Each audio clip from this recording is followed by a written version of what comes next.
प्रयागराज में छात्रों ने किया जमकर हंगामा, सेमिनार ऑफिस घेरा, छात्रों ने की जमकर नारेबाजी।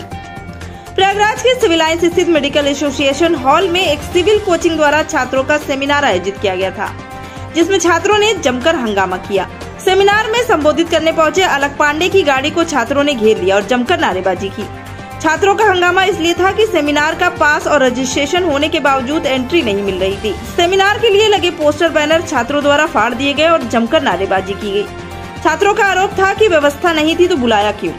बस हम लोग खड़े हैं, नहीं दिया जा रहा है, व्यवस्थाएं नहीं है तो इतना पास न दिया जाए। अगर नहीं एंट्री लेना ना तो बुलाने का क्या मतलब है। स्वाति हॉस्पिटल में 5 साल के बच्चे की मौत के बाद अस्पताल सील, परिजनों ने किया था जमकर हंगामा। प्रयागराज के ममफोर्डगंज स्थित स्वाति हॉस्पिटल समेत 4 अस्पताल व पैथोलॉजी को आज मंगलवार को सील कर दिया गया है। स्वास्थ्य विभाग की टीम ने आज छापेमारी की, जहां पर 2 दिन पहले एक 5 साल के बच्चे की इलाज के दौरान मौत हो गई थी। इसके बाद परिजनों ने लापरवाही का आरोप लगाया था और हंगामा भी किया था। इसकी शिकायत भी स्वास्थ्य विभाग से की गई थी। प्रयागराज में सीमांचल एक्सप्रेस में 15 बच्चों को बचाया, मानव तस्करी का हुआ खुलासा। बच्चों को मदरसे की आड़ में लुधियाना ले जाया जा रहा था। उत्तर मध्य रेलवे के प्रयागराज जंक्शन पर मंगलवार को जीआरपी और आरपीएफ ने संयुक्त कार्रवाई करते हुए सीमांचल एक्सप्रेस से 15 बच्चों को मुक्त कराया। जोगबनी से आनंद विहार जाने वाली इस ट्रेन में मानव तस्करी की सूचना पर कार्रवाई की गई। बताया जा रहा है कि बच्चों को मदरसे के पढ़ाई के नाम पर काम कराने के लिए लुधियाना ले जाया जा रहा था। सूचना मिलने के बाद आस्था महिला और बाल विकास संस्थान ने इस मामले में सक्रिय भूमिका निभाई तथा संस्थान के प्रोग्राम मैनेजर दिव्य प्रकाश शुक्ला ने बताया कि बिहार से उन्हें जानकारी मिली कि सीमांचल एक्सप्रेस में बच्चों को लुधियाना भेजा जा रहा है।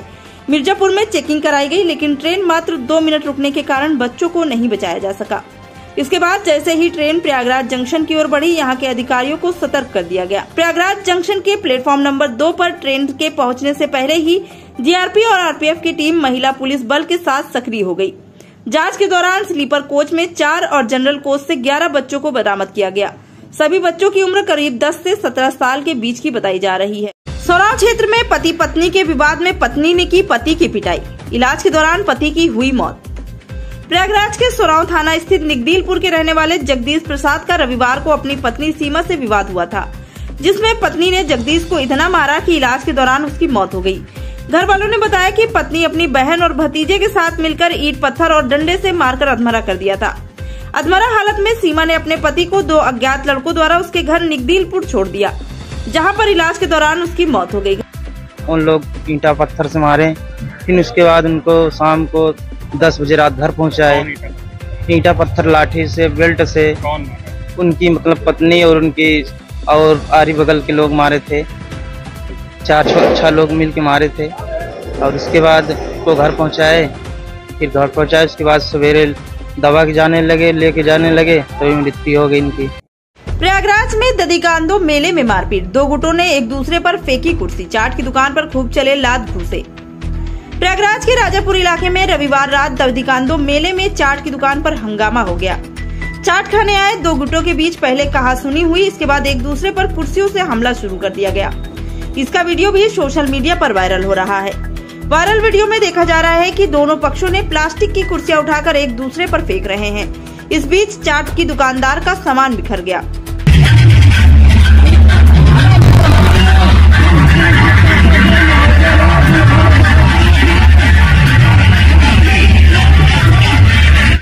प्रयागराज में फिर बढ़ रहा बाढ़ का खतरा। हथिनी कुंड बैराज से 2,38,751 क्यूसेक पानी छोड़ा गया।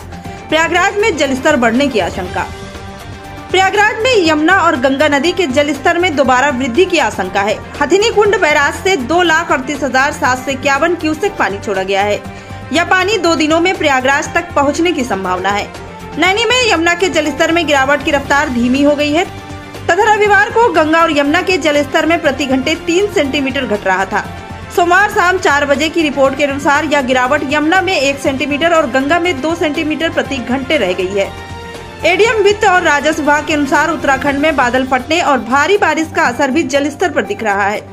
सिंचाई विभाग की टीम स्थिति पर नजर बनाए हुए तथा मंगलवार तक स्थिति और स्पष्ट होने की उम्मीद है।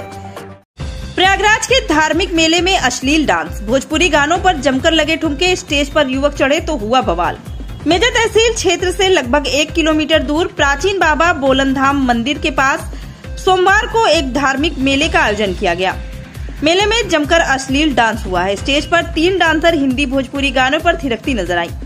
युवाओं की टोली भी इसके साथ झूमती मस्ती करते दिखे। कुछ लोग स्टेज पर चढ़कर डांस कर रही लड़कियों पर नोट भी लुटाने लगे। इसी दौरान कुछ युवकों ने हंगामा कर दिया। आयोजकों के साथ उनकी कहासुनी व धक्का मुक्की भी हुई। आयोजन कराने वाले कुछ युवक स्टेज व अन्य युवकों को भगाते नजर आए। मेजा खास के बोलननाथ धाम में हर साल इसी तरह हरितालिका पर 2 दिवसीय मेला लगता है। मेले में बार बालाओं ने भोजपुरी गानों पर जमकर डांस किया है। हालांकि स्थानीय पुलिस द्वारा मामले की जांच पड़ताल की जा रही है तथा सख्त कार्रवाई की जाएगी। होलागढ़ में बारिश से बचने के लिए पेड़ के नीचे खड़े बुजुर्ग पर गिरी आकाशीय बिजली, मौके पर हुई मौत। प्रयागराज के होलागढ़ थाना क्षेत्र के धूसुरपुर चाटी गांव में एक दर्दनाक हादसा हो गया। बता दें कि उसी गांव के बुजुर्ग निवासी बारिश से बचने के कारण एक पेड़ के नीचे खड़े हो गए तथा दुर्भाग्यपूर्ण आकाशीय बिजली इस पेड़ पर गिर गई, जिससे मौके पर ही बुजुर्ग की मौत हो गई। बुजुर्ग का नाम अर्जुन यादव बताया जा रहा है, जो एक गरीब परिवार से थे। घटना से परिजनों में हड़कंप मच गया तथा परिजनों का रो रो कर बुरा हाल है।